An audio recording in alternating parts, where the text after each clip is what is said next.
History of bar. The history of bars can be traced back to ancient civilizations, where taverns and inns were used as a place for people to gather, socialize, and enjoy food and drink.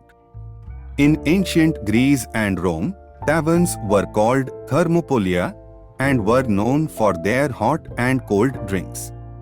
They were also a place for people to gather and discuss politics and other topics of interest.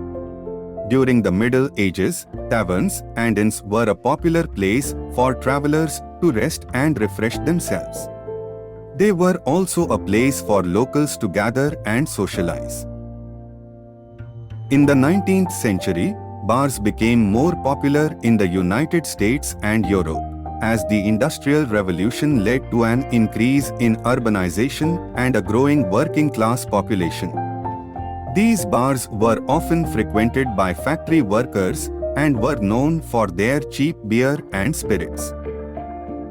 During the 20th century, bars continued to evolve, with the rise of speakeasies during the Prohibition era and the emergence of cocktail culture in the 1950s and 1960s.